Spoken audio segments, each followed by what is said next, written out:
Bienvenidos al Archivo Histórico Provincial de Zaragoza, que acoge el reinicio de este ciclo de conferencias titulado Inesperadas, que se enmarca en una actividad de la Dirección General de Cultura del Gobierno de Aragón,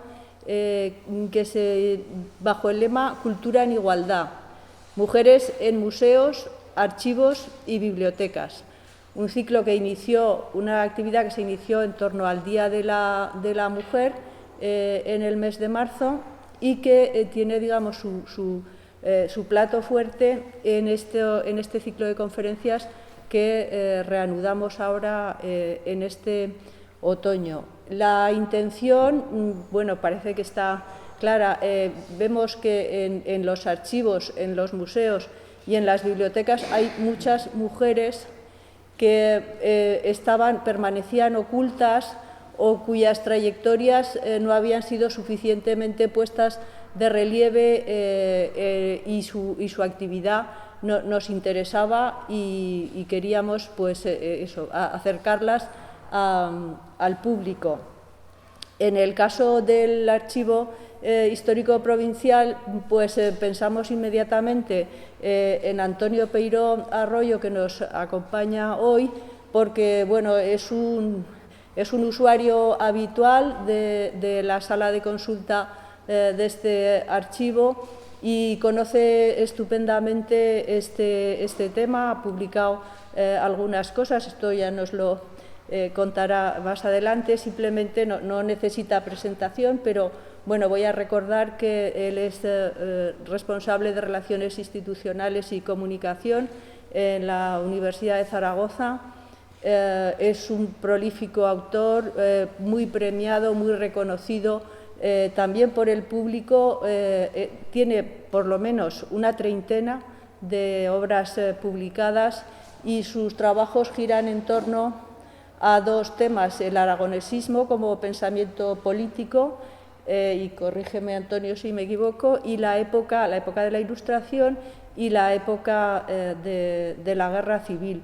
Y en el caso concreto de los temas de este ciclo de conferencias, pues tiene, yo creo que cosas muy interesantes y muy importantes que contarnos a todos, y por eso, bueno, pues estamos muy contentos y les agradecemos su asistencia.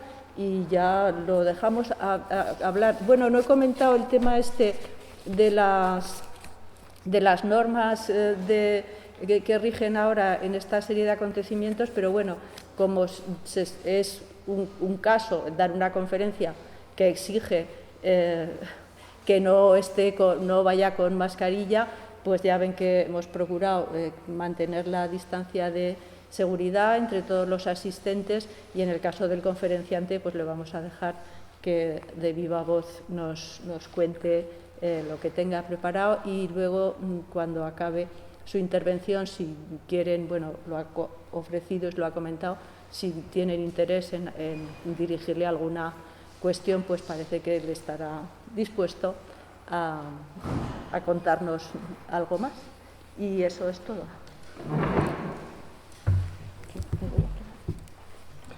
Bueno, buenas tardes, y en primer lugar quiero agradecer al Archivo Histórico Provincial de Zaragoza y especialmente a su directora, Maite Iranzo, la posibilidad de participar en este ciclo Inesperadas.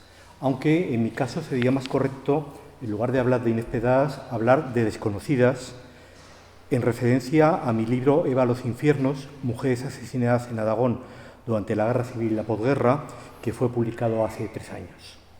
Como el libro ya fue presentado anteriormente, me voy a centrar aquí sobre todo en los problemas para conocer qué ocurrió con las mujeres durante la guerra y en general, porque la problemática supera tanto a la guerra, a la posguerra, pero también al periodo anterior y posterior.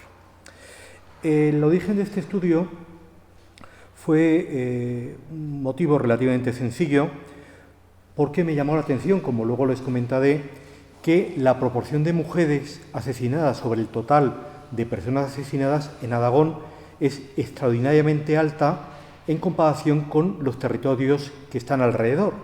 Y esto exigía tener una explicación. Y para poder llegar a esta explicación, creo que la mejor forma fue intentar analizar para cada una de estas mujeres qué es lo que habían hecho, cuáles eran sus profesiones, su grado de instrucción, si estaban afiliadas o no a algún partido o a algún sindicato, cuál era su familia, es decir, intentar reconstruir para cada una de ellas lo que sería una biografía, que a veces es larga, pero que a veces es muy breve porque no tenemos noticias sobre ellas. A lo largo de los últimos años se han publicado un gran número de monografías, algunas de ellas de ámbito regional o provincial, pero cada vez con mayor frecuencia local, que estudian y hacen la relación de las víctimas de la guerra. Era una alternativa lógica a la aceptación de las cifras que en 1977 puso en circulación Ramón Salas, en este libro que les he puesto en la diapositiva, que se limitaba a contar las cifras que aparecían en las publicaciones del Instituto Nacional de Estadística. Y de esta forma lograba obtener un número de víctimas de la guerra y de la posguerra, pero que cuando esta información se contrasta con otras más concretas, como son los registros civiles o los registros de los cementerios o otras fuentes, pues nos encontrábamos con que eran cifras muy reducidas, las que él daba, eran cifras muy incompletas. Por tanto, no tiene nada extraño que a la hora de establecer el tamaño de la represión haya sido, lo primero que haya que haber hecho ha sido reconstruir estas listas. En Aragón tenemos una obra que fue puntera, la obra de Julián Casano y su equipo, Ángela Cenarro, Julita Cifuentes, Pilar Aluenda y Pilar Salomón, que fueron los primeros que establecieron un listado incompleto, pero muy importante, de las personas que habían sido asesinadas. Incompleto porque estudios posteriores, como el que yo publiqué hace unos años, sobre la represión de UGT en el campo zaragozano, aumentaban muchísimo las cantidades de personas asesinadas. En este caso, casi un 40%, y como les diré luego al hablar de las mujeres, pues en el estudio que publiqué y que da origen a esta conferencia, hubo que aumentar hasta un 44% el número de personas. Pero no se trata fundamentalmente de tener una lista y de saber cuántas personas hay, sino de explicar qué es lo que ocurrió. Y eso es lo que es realmente muy difícil. Este era un problema importante con las mujeres asesinadas por los rebeldes, pero, aunque parezca mentira, también con las mujeres asesinadas por los republicanos. En los años 40 se compiló lo que se llamó causa general, que sería una causa donde aparecerían todas las personas asesinadas por los republicanos. Esto está accesible, está incluso en Internet, se conoce hace mucho tiempo, pero esta tarea, que parece que debería ser muy fácil, conocer esta información a partir de estos estados número 1, como les comentaré, también plantea muchísimos problemas. Como les decía, el primer hecho que llama la atención es que la proporción de mujeres sobre el total asesinadas en Aragón es altísima.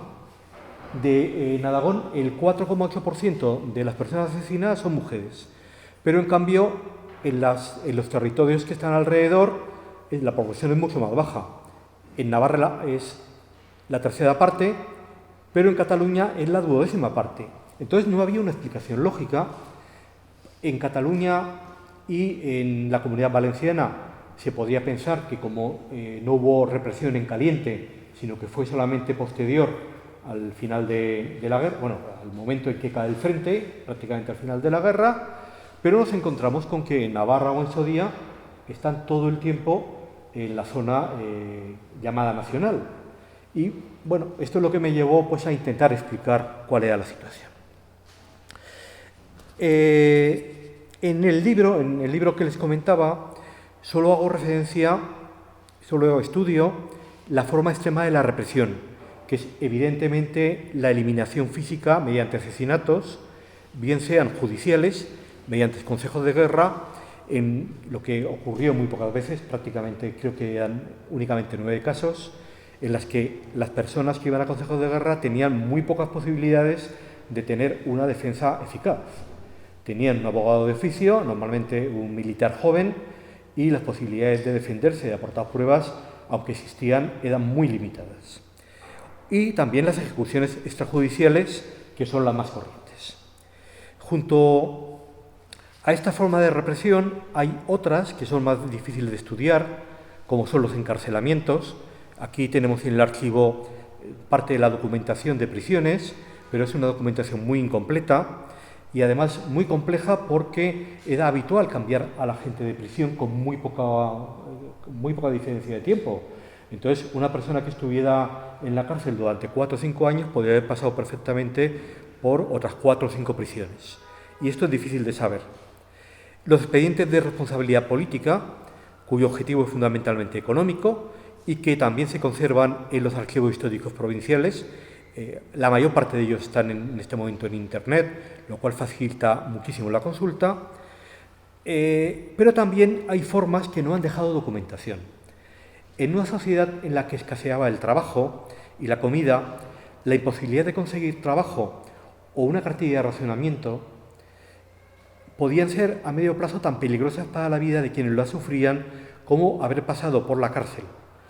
Pero además había otras formas de represión: las palizas, el hacer beber aceite de resino, las discriminaciones de todo tipo, las amenazas. Estos eran tipos de represión que eran comunes a hombres y a mujeres, pero había formas de represión específicas de las mujeres.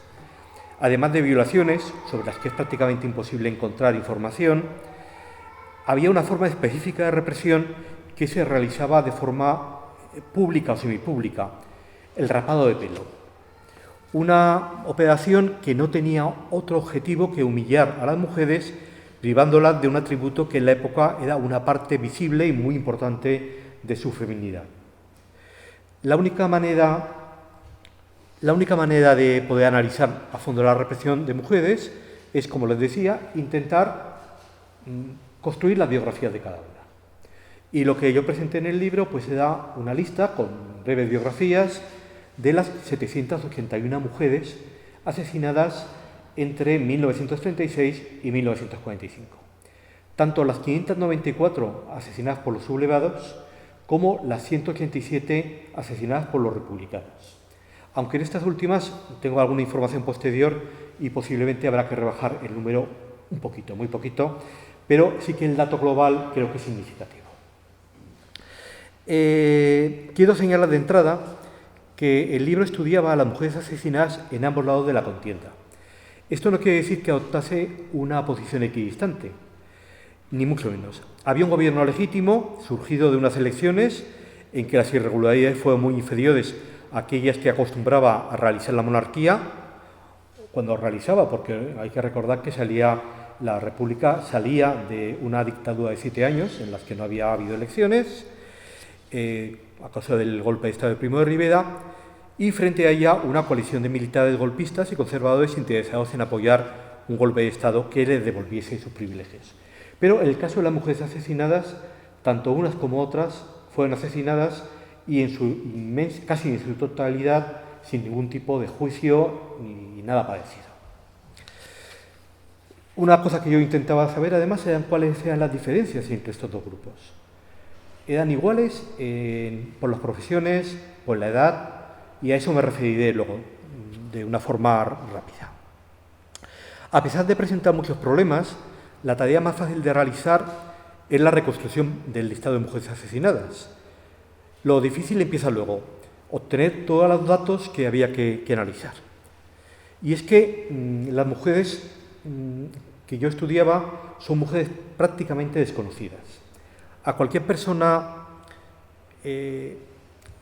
con un nivel cultural alto, pero que no sea un especialista en la materia, en la Segunda República le sonarán los nombres de muy pocas mujeres. Posiblemente de Clara Campoamor, de Dolores Ibarrudi, la pasionaria, de Margarita Nelken o de Victoria Ken, pero prácticamente ahí termina.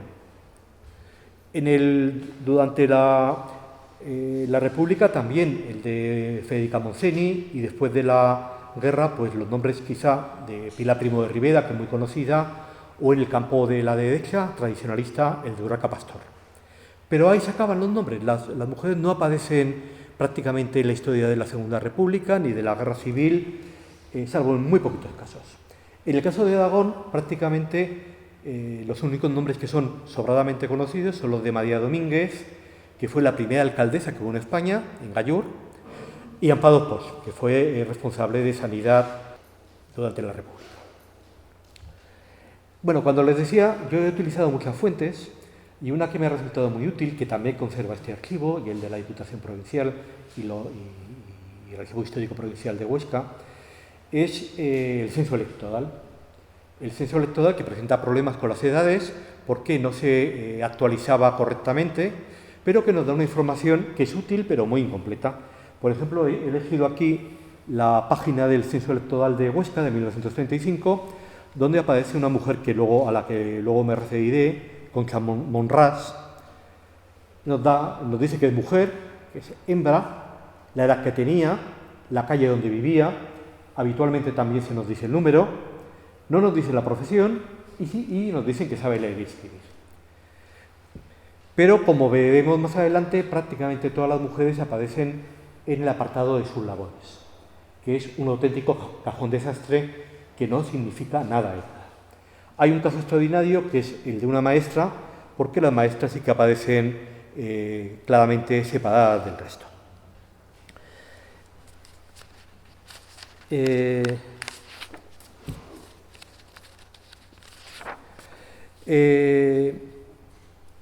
Bueno, estos censos, como ya les digo, son muy incompletos y he tenido que...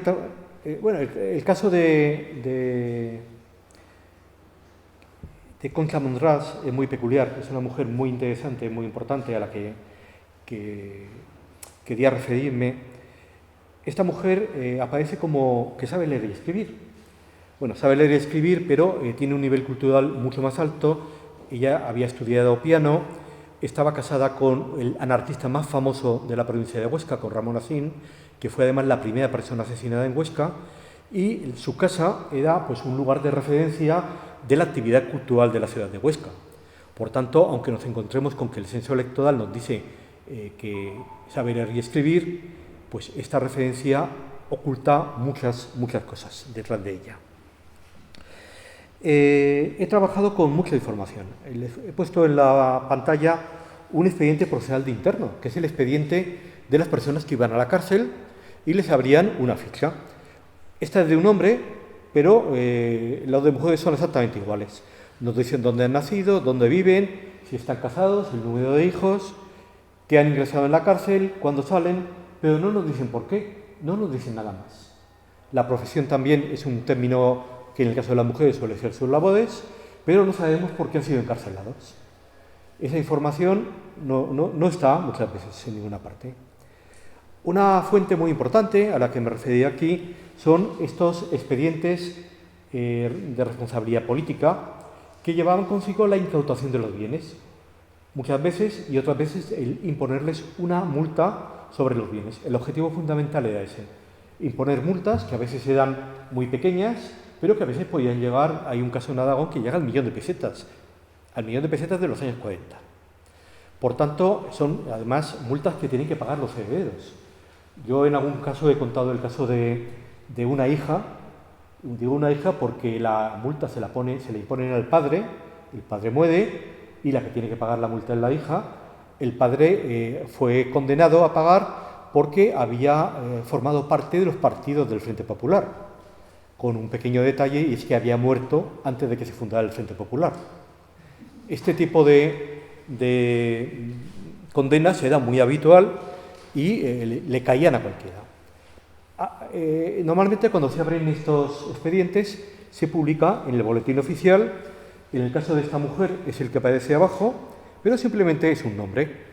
Es un nombre y he marcado en el de arriba cuando se abre el expediente del alcalde de Zaragoza, de Manuel Pérez Lizano.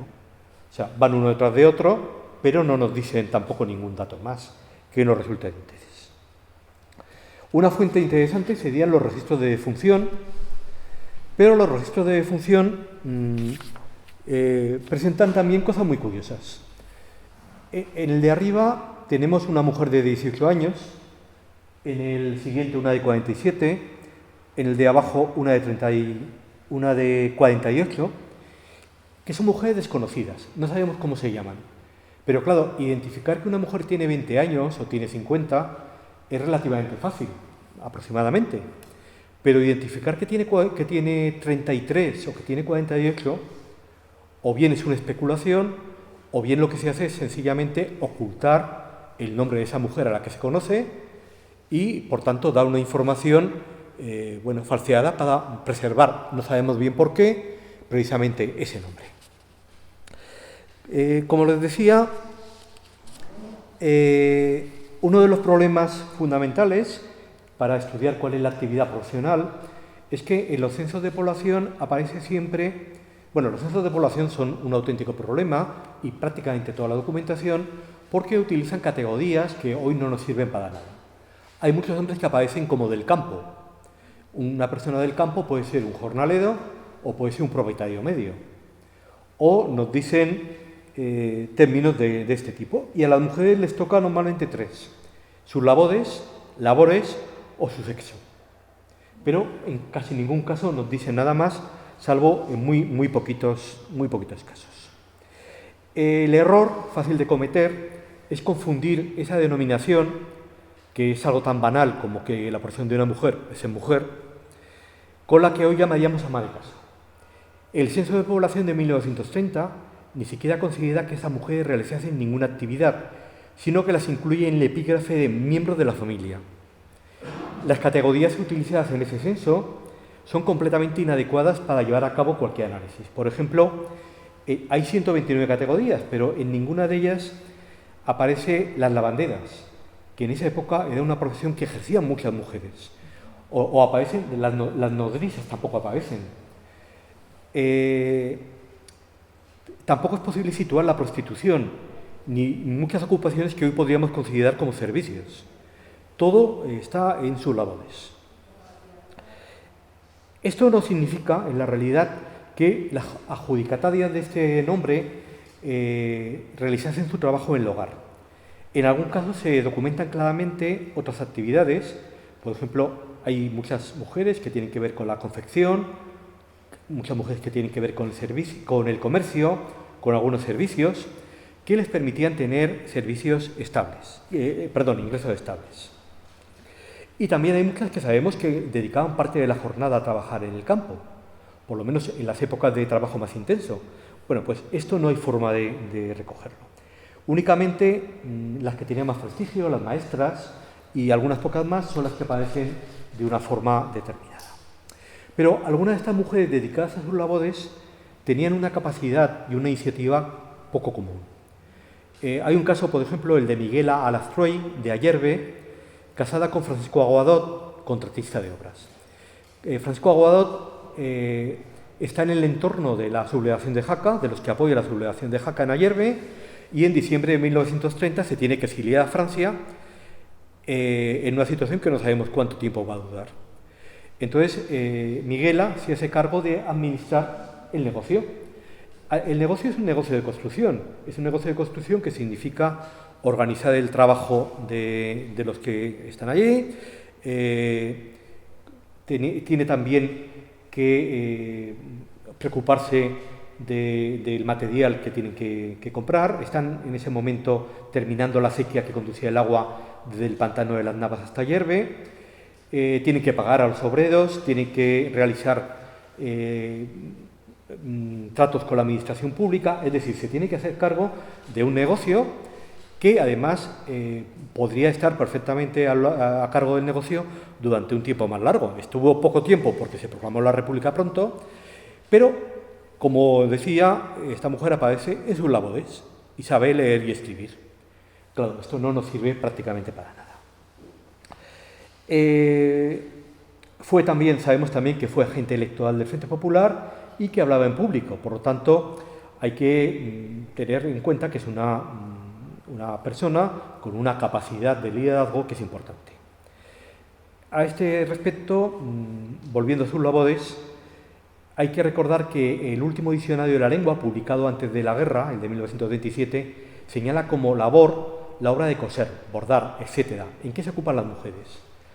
O el actual diccionario de la Real Academia, sus labores es el término que se usa para designar la dedicación no remunerada de la mujer a las tareas de su propio hogar. Dedicadas a sus labores aparecen otras mujeres, por ejemplo, Paulina Ruiz, que había estado encarcelada varias veces en la prisión provincial de Zaragoza por corrupción de menores, por pequeños robos o una causa por muertes violentas, en la época entre 1911 y 1920 en que se dedicaba a la prostitución. Las prostitutas son absolutamente ocultadas en toda la documentación. Como les decía, el problema de saber la instrucción, cuál es la instrucción, es un problema complejo, porque los límites entre alfabetas y analfabetas están muy mal definidos. La pregunta en los censos era, ¿sabe leer y escribir? Y probablemente muchas mujeres que la respondían positivamente habían aprendido a leer y escribir, pero leían en pocas ocasiones y prácticamente no escribían en ninguna.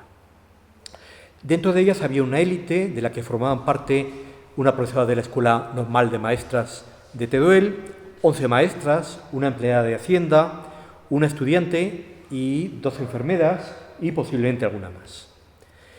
Posiblemente dentro de este grupo de mujeres alfabetizadas y que leían con frecuencia estaban las más jóvenes, porque la alfabetización había aumentado mucho en el primer tercio del siglo. Las personas mayores no sabían escribir en un porcentaje importante, pero prácticamente las que tenían menos de 25 o 30 años, todos habían tenido una enseñanza, aunque fuera elemental. Les he contado el caso de Concepción Monràs, que a pesar de que aparece como que sabe leer y escribir, bueno, pues puede ser un referente cultural importante. El caso de Miguel Alasfreda, al que me acabo de referir, pero hay muchos más casos. Por ejemplo, el caso de Inocencia Aznades, de un castillo, que es un caso especial porque en el censo aparece como que no sabe leer y escribir. Sin embargo, los testimonios feudales nos cuentan de que leía el periódico a sus vecinas a la vez que les enseñaba a tejer a ganchillo y punto de aguja.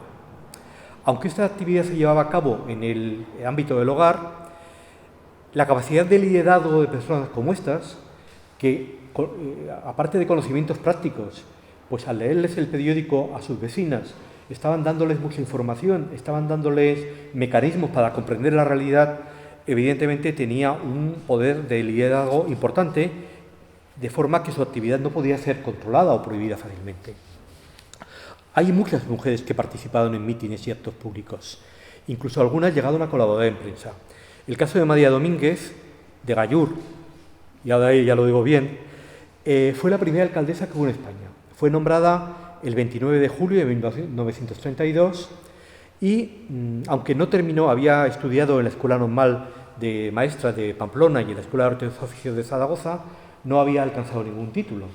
Pero era una mujer culta que había publicado en periódicos en El País de Madrid, en Ideal de Aragón y en Vida Nueva de Zaragoza, y que en 1934 había publicado un libro, Opiniones de Mujeres, conferencias, que recogía 4 conferencias que había pronunciado sobre feminismo, la mujer en el pasado, el presente y el porvenir, el socialismo y la mujer y Costa y la República.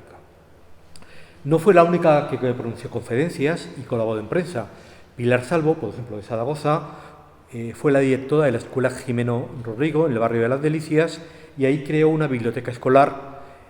Publicó también en República y en Vida Nueva. Otro problema importante que aparece es el caso de la afiliación política y sindical. Esta también es una cuestión muy complicada porque para los que confeccionaban informes había siempre una definición muy vaga. Las personas eran del Frente Popular, sin concretar más, republicanas, izquierdistas, marxistas, comunistas. El término comunista además era especialmente complejo porque podía designar tanto a las afiliadas y a los afiliados al Partido Comunista de España como a las afiliadas y a los afiliados a la CNT, que se definían en muchos casos como comunistas libertarias. Por tanto, estas definiciones, que a veces no significan nada, a veces eran sencillamente inventadas. Cualquier persona medianamente de izquierdas se le consideraba como miembro del Frente Popular, socialista, comunista, etc. Y es muy corriente en muchos expedientes que personas de izquierda republicana, que es un partido burgués, de izquierda, pues sean considerados como los más extremistas y a veces se les asigna afiliaciones que no tienen.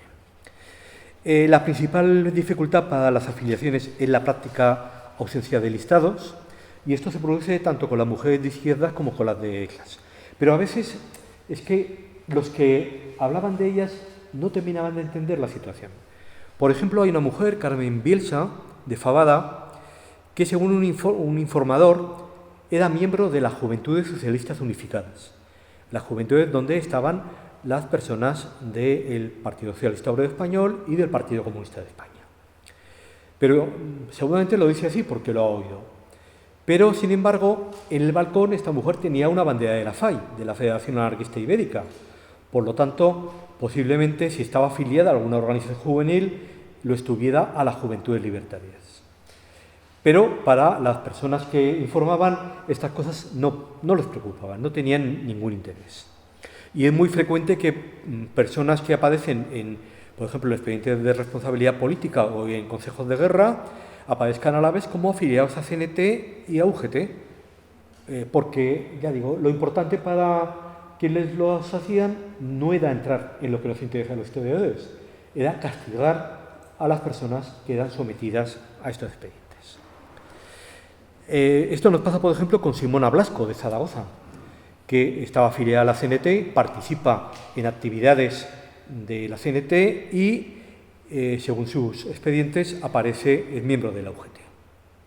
Esto nos ocurría en el pasado, pero también ocurre en la actualidad. Por ejemplo, el memorial a las víctimas de la guerra civil y la posguerra, que está en el cementerio de Torredo, se han incluido algunas breves referencias biográficas elaboradas por la CNT que identifican a mujeres y hombres que allí sufrieron el fusilamiento.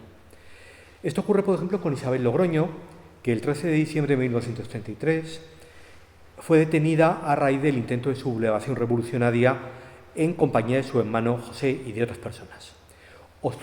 Es un intento que organiza la CNT. Según sus hermanos, hay 3 hermanos más, aparte de José, que son miembros de la CNT, y en el cementerio aparece como miembro de la CNT. Pero en 1997, Regín y León entrevista a su hermano José, y lo que le dice su hermano José es que no. Mi hermanica no estaba organizada en nada, no estaba afiliada, lo hacía todo por mí y por el ideal, porque ella leía y escribía también. Era de ideácrata, pero no militaba. Por tanto, hay que luchar también con esta costumbre que asigna una militancia porque las personas que tienes al lado, los padres, los maridos, los hermanos o los hijos, sean miembros de una organización. Puede haber una cierta simpatía, pero eso no implica absolutamente nada. Otro caso extremo es el de Nicolasa Aguirrezabalaga, que antes de la guerra vivía en Motrico, en Guipúzcoa, y que en julio de 1937 entra en la prisión provincial de Zaragoza, procedente de la de San Sebastián. El memorial la considera miembro de la CNT, pero el padre Gumersindo de Estella, que publica unas memorias de su estancia en la prisión, él es el encargado de confesar y de intentar convencer a las personas que van a ser fusiladas para que se confiesen. Bueno, el padre Gumersindo de Estella, que la atendió en la cárcel, afirma que era católica y nacionalista. El memorial afirma que era miembro de CNT. No es que el capuchino, el padre Gumersindo de Estella, tuviese demasiada información sobre las mujeres que le tocó atender, y bien pudo considerar que una católica vasca que iba a ser fusilada no podía ser otra cosa que miembro del Partido Nacionalista Vasco, pero no tenemos ninguna prueba de ningún tipo en este caso. Con las mujeres de derechas pasa exactamente lo mismo. Como ya les he dicho, hubo una investigación específica, que es la causa general, pero está llena de errores y de falsificaciones directas. No sé si lo pueden ver bien. He puesto la hoja de una persona de Angüés, en la provincia de Huesca, de Natividad Bardají, y aquí había unas declaraciones de testigos que siempre eran familiares cercanos. Era normalmente el padre, la madre, hermanos, hermanas, hijos, Y en este caso, cuando el viudo declara, pues nos dice que Natividad tiene como porción sus labodes y 34 años. Pero el funcionario que recopila las hojas, la que le he enseñado antes, la hoja número 1, pues en lugar de 34 y sus labodes, pues se le ocurre que va a poner 31 años y comercio. Y aquí nos quedamos. En lugar de conceder más autoridad al marido, pues se le ocurre, bueno, hacer este tipo de cosas.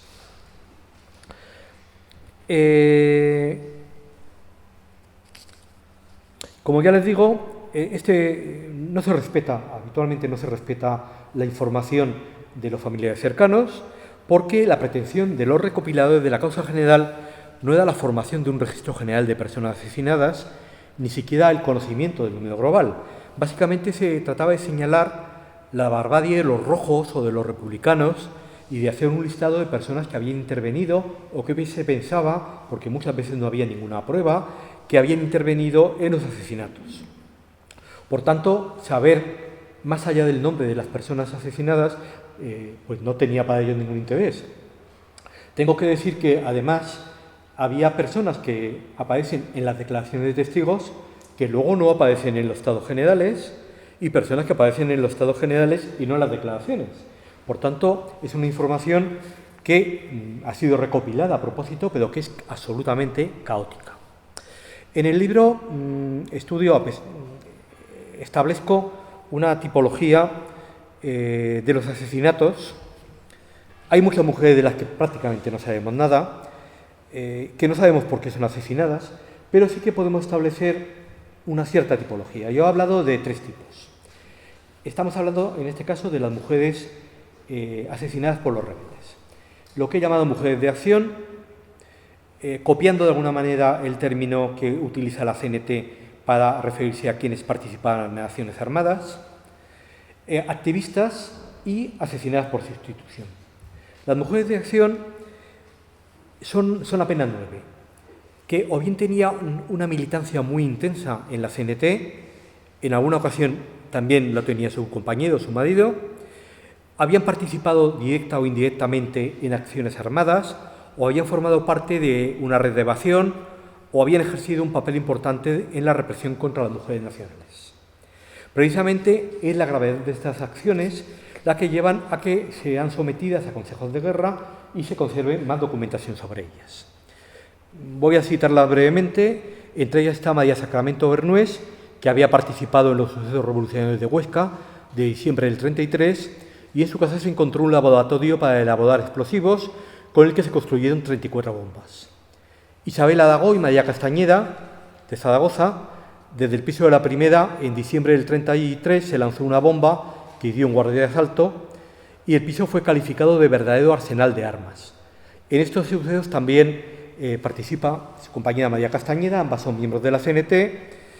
En Teruel tenemos a Rosario Calvé y Eulalia Muñoz, que cuando son evacuadas primero a Moda de Rubielos, luego a la Puebla de Valverde y luego a Valencia, pues se dedican a interrogar y a torturar a las mujeres nacionales que habían sido llevadas a Valencia.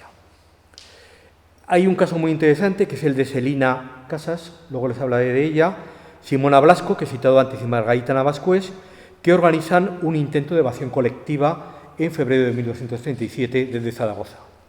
O, por terminar, con Josefina Lamúa, que se incorporó a la columna de los aguiluchos de la FAI y recorrió varios pueblos de las comarcas de Barbastro y Graus, habiendo participado en asesinatos en Salas Altas y llevando las listas de los detenidos y la que dio el tiro de gracia a varios asesinatos. Este grupo era pequeño, seguramente el grupo de mujeres activistas era mucho más grande y corresponde a lo que podemos denominar, son las activistas, son las mujeres que ejercían cargos públicos, participaban en mítines, escribían en periódicos, es decir, aunque no representaban un peligro físico para los sublevados, a medio plazo eran todavía más peligrosas que el grupo anterior, porque eran capaces de movilizar a muchas mujeres. La relación de droga tiene que empezar con esa alcaldesa, con María Domínguez, también con Concha Monras, pero de este grupo hay muchas más mujeres. Está Florinda Hall, la maestra Josefina Hall, Amalia Saiz, que es miembro del Socorro Rojo Internacional y que en marzo del 1936 preside el mitin inaugural de la Semana Internacional de la Mujer, Gloria del Campo en las Juventudes Socialistas, la maestra Pilar Salvo, a la que ya me he referido antes, que fue miembro de la Agrupación de Mujeres Antifascistas y presidenta de la Asociación Femenina por Infancia Obrera. En Jaca, la adolescente de 17 años, Desideria Jiménez, de la Juventud Socialista Unificada y el Socorro Rojo Internacional.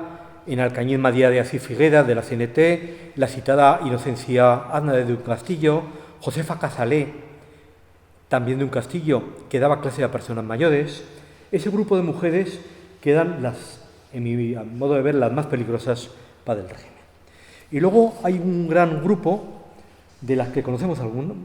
Bueno, tendría alguna foto que he ido pasando. La maestra Cándida Bueno, en Egea. Tenemos a Desideria Jiménez Moner, de 16 años en ese momento. Hay muchas mujeres en este grupo de las que ni siquiera tenemos fotos. No tenemos más que de las personas que yo citaba en el libro, más allá de 8 o 10 personas con fotos, porque no se ha conservado nada de ellas.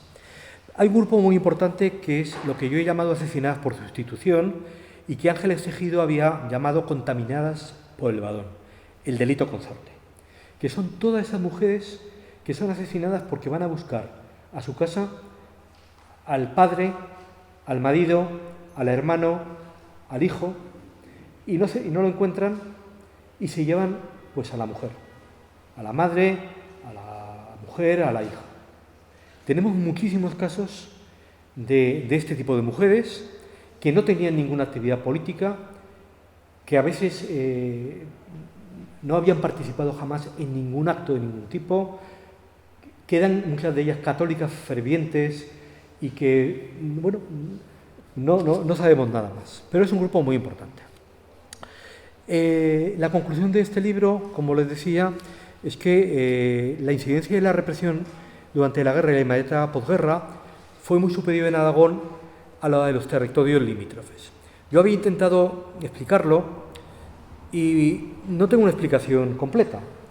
Algún elemento, seguimos teniendo mujeres, que algunas de ellas las he nombrado, muchas de ellas, ya digo, prácticamente el nombre y la foto, y la explicación de por qué en Aragón hay tantas mujeres asesinadas. Yo la explicación que he encontrado más lógica es que buena parte del hecho se debe a que la línea de frontera, la línea de división de la guerra civil, cae precisamente en la mitad de Aragón. Entonces, muchas de las localidades que tienen mayor intensidad relativa de asesinatos de mujeres están en el entorno del río Gállego, en las 5 villas y en la ribera alta del Ebro, por una parte, y hay otro grupo asociado en el entorno de Teruel, que, como saben, cambia de bando durante la guerra. Primero está en la zona de los sublevados, luego en la zona republicana, es conquistado, y al cabo de poco tiempo los republicanos lo pierden y vuelve a la zona nacional. Evidentemente, tener a estas mujeres en la zona de frontera las hacía muy peligrosas, porque podían ayudar. Conocemos muchísimos casos de personas que cruzan con cierta frecuencia la línea.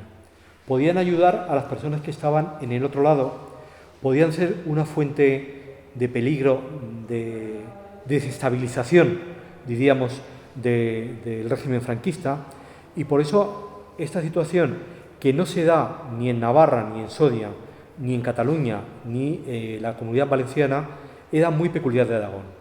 Puede ser un elemento que nos ayude a explicar esta situación. La mayor parte de los asesinatos tuvieron lugar en caliente. Algo más de las 3/4 partes tienen lugar en 1936, hay un pequeño repunte en marzo de 1938 y he intentado también reconstruir de alguna manera cuál era el perfil profesional y de estudios y de edad de estas mujeres. Y mi mayor sorpresa, me van a permitir que beba un poquito de agua, la mayor sorpresa es que estas mujeres no tienen un perfil claro y significado. Hay mujeres de 14 años y mujeres de 80. De hecho, el trazo clado nos indica que sobre el total de la población prácticamente hay una línea que empieza a caer en los 56-60 años, pero que es muy estable. Muchas veces tenemos la idea de mujeres muy jóvenes, tenemos fijada la idea de las 13 rozas, pero el perfil de estas mujeres era de todo tipo. Había prácticamente niñas, había mujeres de 20, 30, 40, había abuelas, pues había una de 80 años, y en el caso de las mujeres asesinadas por los republicanos nos pasa lo mismo. Aquí la edad, bueno, está apuntada, hay un máximo entre 40 y 50, pero tenemos mujeres de 12, tenemos niñas de 12 años y tenemos mujeres de 82. Por tanto, no hay un perfil muy claro. Es cierto que su instrucción es muy superior al del conjunto de las mujeres, pero esto puede ocurrir porque para el conjunto de las mujeres trabajamos con el censo electoral y en cambio para estas lo que he realizado es una investigación tan detallada, todo lo detallada posible, que me ha permitido que mujeres que aparecían con un nivel de educación inexistente las he reclasificado. Por tanto, no tenemos ninguna dudación. Y tampoco es muy claro cuántas de ellas trabajaban fuera del hogar. El único perfil, ya digo, es el perfil del elemento que tiene que ver con el lugar geográfico.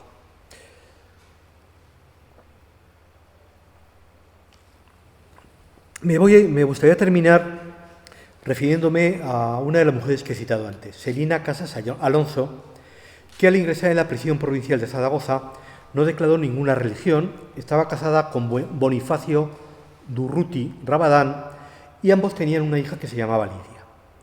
La información del lugar de nacimiento es confusa, cada fuente dice una distinta, una dice que era Oviedo, otra que en La Felguera, en Oviedo, y otra que había nacido en Sangüesa.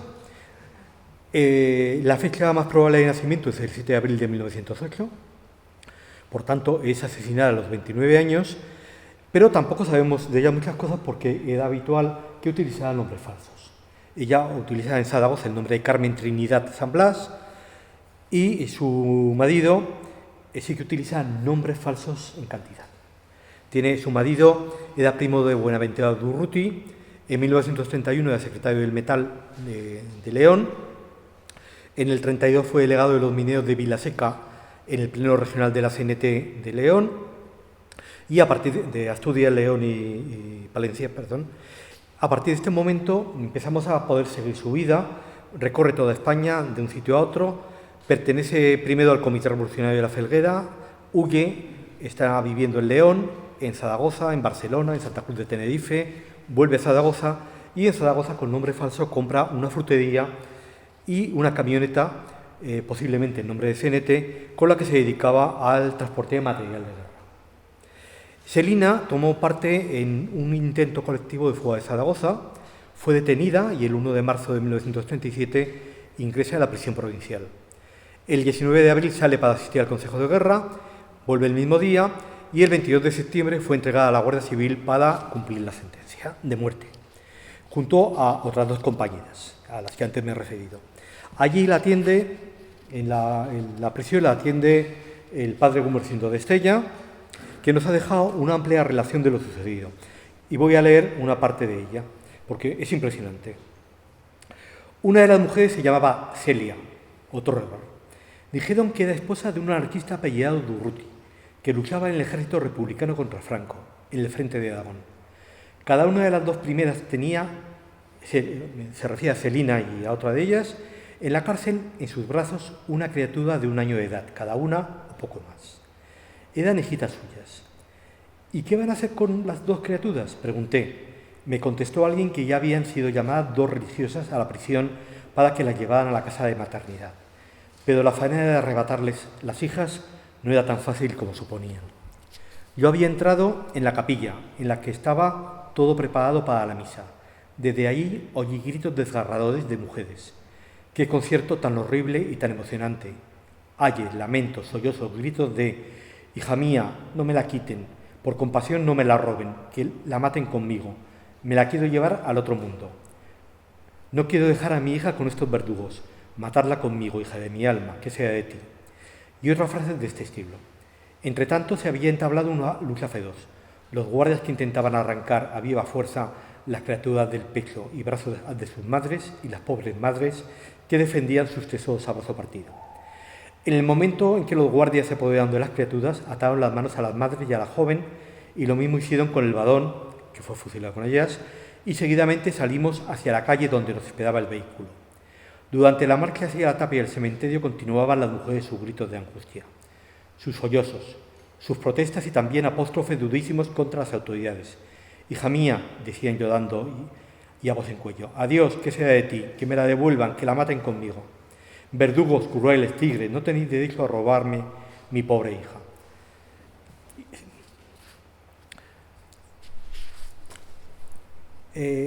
Colocadas en línea, de espalda a los fusiles y mirando a la tapia tanto ellas como el badón, se destacaron algunos soldados que daban muestras de profunda impresión. Distribuyéronlos en grupillos de 6, en total 24, y hubo prisa para la ejecución a fin de acabar con el espectáculo de emoción tan fuerte para todos. Levantó el sable el jefe, lo bajó rápido describiendo la línea de muerte. Sonó la descarga cerrada y cesaron los ayes.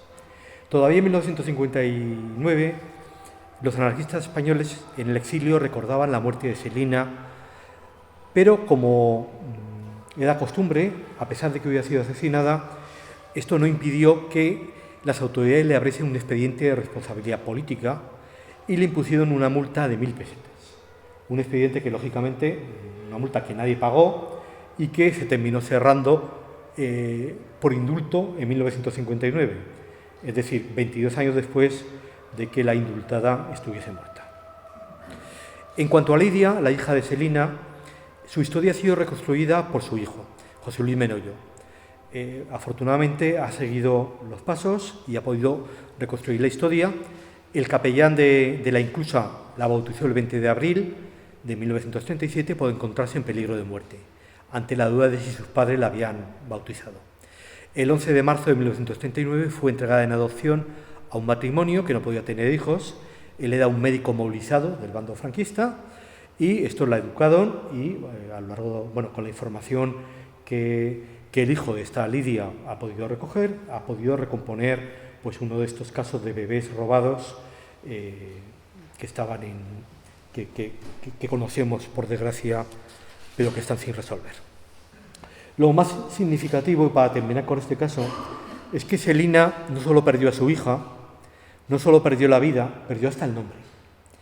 El 4 de abril de 1971, sus restos fueron trasladados al Valle de los Caídos. El funcionario que preparó el certificado de traslado, que se encuentra precisamente en este archivo, no supo leer el nombre y se lo cambió. Y entonces aparece como Celino Casas Alonso. Por tanto, fue el caso total y completo de este caso que conocemos en parte gracias al Consejo de Guerra, en parte gracias a lo que investigó su nieto y en parte gracias a la actividad de su marido, que fue muy intensa, pero este es el triste destino de muchas de las mujeres que fueron asesinadas durante la guerra y la inmediata posguerra. Esto es lo que venía a contarles y estoy a su disposición para lo que ustedes consideren. Si quieren cualquier intervención, pregunta o diálogo, pues estaré encantado. Me gustaría saber por qué la cárcel de Toledo era tan sanguinaria con los presos y con las presas. ¿Por qué tenía esa fama en toda España, de todas las personas que eran represaliadas ahí? ¿Qué es lo que tenía esa cárcel? Porque nadie quería ser trasladado a la cárcel de Toledo. ¿En qué consistía? O sea, ¿por qué esa fama? ¿Por qué eran tan sanguinarios? Pues no lo sé, porque la cárcel de Toledo, como es una cárcel que se crea pocos años antes de la guerra, en todas las cárceles españolas el personal estaba completamente hacinado. Había un problema gravísimo. Hay un libro de Manuel Arrufat en las cárceles de España que además cuenta su experiencia en primera persona y la gente no tenía sitio ni para dormir. Dormían apilados, pero la cárcel de Toledo tenía mala fama, pero tenía otras muchas. El caso, por ejemplo, de la colonia penitenciaria del Dueso era una cárcel que ha mantenido durante muchos años un prestigio negativo muy importante. No sé cuáles eran los elementos específicos de la de Toledo. Evidentemente en la ciudad tenía muy mala fama, pero correspondía a un hecho real, a ese problema de maltrato, de hacinamiento, de mala alimentación, pero desgraciadamente esto estaba muy extendido. Hay unos estudios de Iván Heredia sobre la cárcel, muy documentados, que quizá él lo conoce mucho mejor que yo, y podría responderlo, pero no tengo ese elemento diferencial. Has mencionado a las maestras, que efectivamente han sido, bueno, fueron realmente castigadas en muchos casos, pero por ejemplo, se sabe, yo creo que en Teruel hubo más muertes de maestras que en Zaragoza. No sé si sabes algo de ello. Es que estuve hablando con Consuelo Miqueo, que había hecho un estudio y parece ser que en la zona de Teruel hubo como un mayor número de víctimas por la guerra. ¿Conoces algo? ¿Has investigado sobre el tema? Maestras que hayan que tuvieron sanciones, tanto profesionales como incluso asesinadas. No recuerdo cuál es el número de maestras que aparecen en la relación, pero en general son muy pocas. Eran 11 o 12 en todo Aragón y no tengo una idea clara de que haya un hecho diferencial en Teruel. Teruel es una ciudad muy peculiar y es muy peculiar porque, como ustedes saben, una vez que los republicanos conquistan la ciudad a finales del 37 y principios del 30 a finales del 37 y a comienzos del 38, la mayor parte de la población, prácticamente las 3/4 partes de la población, son trasladadas a Valencia. Son trasladadas primero a la Puebla de Valverde y a la zona de la provincia de Teruel, frontera con Valencia, y posteriormente son trasladadas muchas de ellas se dispersan por Valencia, otras personas se van a vivir con familiares. Tenemos casos de personas que están en Jaén, están muy dispersas, lo que significa que prácticamente la única represión que hay en Teruel es la represión en caliente, la represión de los primeros meses. Esta es la única que hay, porque luego, evidentemente, todos los republicanos se habían ido y la posibilidad de encarcelar o de fusilar a alguien eran muy pequeñas. No tengo una imagen de que la situación sea distinta en el caso de mujeres asesinadas.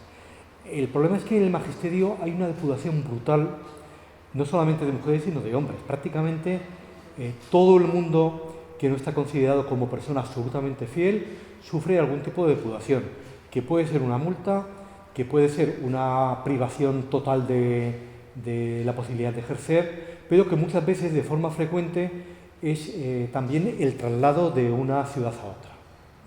Esto ocurre con personas que no tenían ninguna afiliación, que no tenían ninguna militancia en una actividad concreta. Hay afortunadamente un libro de Herminio Lafoz sobre FETE, sobre la Federación Española de Trabajadores de la Enseñanza en Aragón, que ha estudiado caso por caso el de todas las personas afiliadas a la FETE. Prácticamente en Aragón no había ninguna maestra ni ningún maestro que estuviera afiliado a CNT. Por tanto, el estudio de Herminio es un estudio prácticamente del 100% de las personas que están ahí. Y bueno, este hecho es muy corriente. No tengo una idea de que en Teruel hubiera este hecho diferencial, pero es que la documentación de Teruel tiene un problema muy importante también, y es que mientras que para la provincia de Huesca y la provincia de Zaragoza conservamos los censos electorales, que son pobres, pero que nos dan información, para la provincia de Teruel no se conservan. Por tanto, tenemos un listado de personas de las que apenas sabemos el nombre y lo que aparece en la partida de defunción cuando hay partida de defunción. Pero esto no es habitual que aparezca en la mayor parte de los casos. Por tanto, salvo que recurramos a una investigación in situ, caso por caso, que es muy difícil porque, evidentemente, desde el momento de la muerte han pasado, pues en este momento ya 80 años. Y muchas veces la información que transmite la familia es muy incompleta o a veces es errónea, porque estamos hablando de generalmente de las nietas o de los nietos de la persona en cuestión o de las bisnietas o bisnietos. quedan pocos hijos y los hijos que quedan son ya personas muy mayores. Es difícil. Teruel es uno de los grandes problemas que tenemos para la investigación en ese aspecto concreto. Me gustaría saber si existe algún tipo de archivo en el que se Te oigo muy bajito, ¿puedes? Si hay algún tipo de archivo en el que se pueda consultar a aquellas mujeres que se marcharon por las represaliadas o por el miedo o porque decidieron abandonar sus hogares y cruzaron la frontera y se fueron a Francia. Si existe algún archivo en el que tienen nombres y apellidos o familias de todas esas mujeres que se marcharon y con el número de personas que les acompañaron. Y si luego estas personas regresaron. Ya te digo de entrada que no. Hay una forma de saber, de intentar saberlo, pero es una forma muy pesada de trabajar. Tenemos los censos electorales de los años 34 y 35, son los últimos, dependiendo para cada zona, menos para Teruel, y tenemos los censos electorales del año 45 y 46. Esto permite saber, con otras fuentes, permite saber qué mujeres que estaban en uno no están en otro, pero no sabemos por qué. No sabemos por qué, porque pueden haber cruzado la frontera, pero pueden haber muerto, y pueden haber muerto por muerte natural o por fusilamiento o por cualquier motivo. Cuando tenemos una lista de mujeres en concreto, partimos de una lista, la cuestión es más fácil, porque podemos con otras fuentes intentar reconstruir cuándo han vuelto. Hay muchas personas que, por lo que he podido ver, huyen a Francia y vuelven a España en 1945 o 1946. Huyen en esos momentos finales de la Segunda Guerra Mundial o inmediatamente después. Hay mucha gente que sale por la frontera de Portbou. No hay ningún registro de salidas porque la gente huye despavorida y algunas de ellas vuelven inmediatamente después de haber pasado a Francia, vuelven por la frontera de Irún. Pero claro, esto solamente lo tenemos cuando hay un testimonio, porque a esta persona le abren un expediente de responsabilidad política y lo atestigua, o hay un consejo de guerra. Pero no hay ninguna fuente que nos permita saberlo. Incluso las cifras que tenemos para las personas que viven en Francia, que salen a Francia, son cifras aproximadas. En algún caso tenemos registros de consulades, porque no recuerdo en este momento, pero hay mucha documentación en Toulouse y hay también algún registro en alguna otra localidad, pero no, es imposible, es imposible. Se pueden hacer estudios monográficos para alguna mujer si interesa, pero conocer el número, conocer un elemento muy importante, cuál es la composición familiar de las personas que se van, porque muchas mujeres se quedan y los que se van son los maridos. Entonces, las mujeres, cuando hay hijos pequeños, habitualmente se quedan en el pueblo y el marido es muy frecuente que se vaya. ¿En qué proporción ocurre esto? ¿En qué proporción se va toda la familia o solamente el marido? Bueno, estos son elementos que serían muy interesantes porque luego también tienen elementos de interés para analizar qué pasa con los españoles en Francia. Es más fácil que cuando un hombre o una mujer van solos participen en la resistencia que cuando tienen a una familia completa. Yo pude estudiar el caso de una persona, de Miguel Alcubierre, que fue director general de tráfico con la Generalitat, que tenía una familia muy numerosa y que huye a Francia en el último momento. Tiene la suerte de que tiene un coche, pero cuando llegan a la frontera, cuando está aquello completamente paralizado, la familia se dispersa y cada uno de los miembros acaban en una ciudad distinta e intentan recomponer a la familia. Algún niño pequeño termina en un castillo donde habían recogido a los niños. El padre y el hermano pequeño de este hombre terminan en Mauthausen. De hecho, el hermano pequeño de José Alcubierre, que ha muerto hace apenas un año y que es uno de los presos más conocidos porque fue uno de los que ayudó a sacar las fotos del campo de concentración. Entonces, Claro, cuando investigas a una persona o a un grupo pequeño, el trabajo es muy difícil. Yo tuve la suerte de contactar con la familia en México, que me aportaban documentación, pero globalmente es un trabajo que creo que no se podrá hacer nunca.